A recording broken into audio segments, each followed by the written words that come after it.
Hello everyone, welcome back to my channel. ಇವತ್ತಿನ special seasonal food ವಾಟರ್ ಮೆಲನಿಂದ ಚಟ್ನಿ ಮಾಡಿದ್ದೀನಿ. ತುಂಬ ಚೆನ್ನಾಗಿರುತ್ತೆ. ವಾಟರ್ ಮೆಲನಿಂದ ಚಟ್ನಿ ಅಂದರೆ ಅದ್ರ ಸಿಪ್ಪೆ ಉಪಯೋಗಿಸಿ ಚಟ್ನಿ ಮಾಡಿದ್ದೀನಿ. ಸೀಸನ್ ಅಂತೂ ಶುರುವಾಗಿದೆ. ಬನ್ನಿ ಈಗ ಇದ್ರ ಸಿಪ್ಪೆ ಉಪಯೋಗಿಸಿ ಹೇಗೆ ಮಾಡೋದು ಅಂತ ನೋಡೋಣ. ಮೊದಲಿಗೆ ಹಣ್ಣೆಲ್ಲ ತಿಂದಾದ್ಮೇಲೆ ಈ ರೀತಿ ಸಿಪ್ಪೆ ಎಲ್ಲ ತೆಗೆದಿಟ್ಕೊಂಡಿದ್ದೀವಲ್ಲ, ಅದ್ರ ಸಿಪ್ಪೆ ಮೇಲ್ಗಡೆ ಈಗ ಗ್ರೀನ್ ಪಾರ್ಟ್ ಇರುತ್ತಲ್ವ, ಅದನ್ನೆಲ್ಲ ಈ ರೀತಿ ತೆಗೆದಿಟ್ಕೋತಾ ಇದ್ದೀನಿ.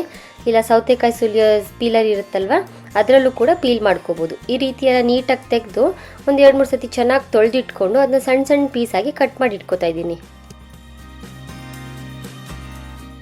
ನೋಡಿ, ಈ ರೀತಿ ಕಟ್ ಮಾಡಿ ಇಟ್ಕೊಂಡಿದ್ದೀನಿ. ಇದಕ್ಕೇನು ತುಂಬ ಪ್ರೋಸೆಸ್ ಇಲ್ಲ. ಒಂದು ಸಿಂಪಲಾಗಿ ಒಂದು ಒಗ್ಗರಣೆ ಮಾಡ್ಕೋಬೇಕು. ಒಂದು ಪ್ಯಾನ್ಗೆ ಒಂದು 2-3 ಸ್ಪೂನ್ ಎಣ್ಣೆ ಹಾಕ್ಕೊಂಡು ಒಂದು ಅರ್ಧ ಸ್ಪೂನ್ ಆಗುವಷ್ಟು ಉದ್ದಿನಬೇಳೆ ಮತ್ತು ಒಂದು ಅರ್ಧ ಸ್ಪೂನ್ ಆಗುವಷ್ಟು ಜೀರಿಗೆ, ಮತ್ತು ಇದಕ್ಕೆ ಕಲರ್ಗೋಸ್ಕರ ನಾನು ಬ್ಯಾಡಗಿ ಮೆಣಸಿನ್ಕಾಯಿ ಉಪಯೋಗಿಸ್ಕೊತಾ ಇದ್ದೀನಿ. ಒಂದು 6-7 ಆಗುವಷ್ಟು ಮೆಣಸಿನ್ಕಾಯಿ ಹಾಕ್ಕೊಂಡಿದ್ದೀನಿ. ಖಾರನೂ ಬರುತ್ತೆ, ಕಲರೂ ಇರುತ್ತೆ. ಮತ್ತು ಒಂದು ಈರುಳ್ಳಿ ಚಿಕ್ಕ ಸೈಜು, ತುಂಬ ದೊಡ್ಡದು ಇಲ್ಲ, ಅದನ್ನು ಸಣ್ಣ ಸಣ್ಣದಾಗಿ ಕಟ್ ಮಾಡಿ ಈ ರೀತಿ ಎಣ್ಣೆಲಿ ಒಂದು ಸ್ವಲ್ಪ ಫ್ರೈ ಮಾಡ್ಕೋಬೇಕು. ಹಸಿ ವಾಸನೆ ಹೋದರೆ ಸಾಕು, ತುಂಬ ಬೇಯಿಸೋದೆಲ್ಲ ಏನು ಬೇಡ. ಇದಕ್ಕೇನೆ ಈಗ ನಾವು ಕಟ್ ಮಾಡಿ ಇಟ್ಕೊಂಡಿದ್ದೀವಲ್ಲ ವಾಟರ್ ಮೆಲನ್ನ, ಅದನ್ನು ಈ ರೀತಿ ಹಾಕಿ ಎಣ್ಣೆಯಲ್ಲಿ ಒಂದು 2 ನಿಮಿಷ ಈ ರೀತಿ ಫ್ರೈ ಮಾಡ್ಕೋತಾ ಇದ್ದೀನಿ. ಆ ವಾಟರ್ ಮೆಲನ್ದೇ ನೀರು ಬಿಡುತ್ತೆ, ಅಲ್ಲಿವರೆಗೂ ಫ್ರೈ ಮಾಡಿಕೊಂಡ್ರೆ ಸಾಕು. ಒಂದು ಅರ್ಧ ಸ್ಪೂನ್ ಆಗೋಷ್ಟು ಉಪ್ಪು ಸಹ ಇದಕ್ಕೆ ಹಾಕ್ಕೊಂಡಿದ್ದೀನಿ. ಇದನ್ನೆಲ್ಲ ಒಂದು ಪ್ಲೇಟ್ ಮುಚ್ಚಿ ಒಂದು 2 ನಿಮಿಷ ಹಾಗೆ ಇಟ್ಟಿರೋಣ. ನೋಡಿ, ನಾನು ಹೇಳಿದ್ನಲ್ಲ ವಾಟರ್ ಮೆಲನ್ ನೀರು ಬಿಡುತ್ತೆ ಅಂತ, ಈ ರೀತಿ ಆಗಿರುತ್ತೆ ನೋಡಿ.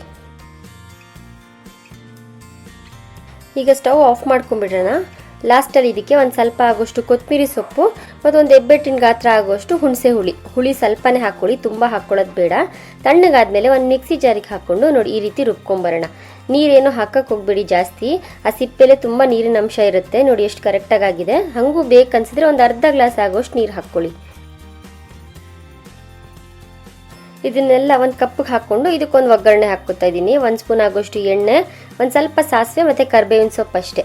ಇದನ್ನ ಈಗ ಒಗ್ಗರಣೆನ ಆ ಚಟ್ನಿಗೆ ಹಾಕ್ಕೊಂಡ್ರೆ ರೆಡಿಯಾಗಿದೆ ನೋಡಿ. ಈಗ ಕಲ್ಲಂಗಡಿ ಹಣ್ಣು ಸಿಪ್ಪೆ ಚಟ್ನಿ ತುಂಬ ಚೆನ್ನಾಗಿರುತ್ತೆ. ತಟ್ಟೆ ಇಡ್ಲಿ ಜೊತೆ, ಸೆಟ್ ದೋಸೆ ಜೊತೆ, ಚಪಾತಿ, ಬಿಸಿ ಅನ್ನದ ಜೊತೆ ಸಕ್ಕತ್ತಾಗಿರುತ್ತೆ.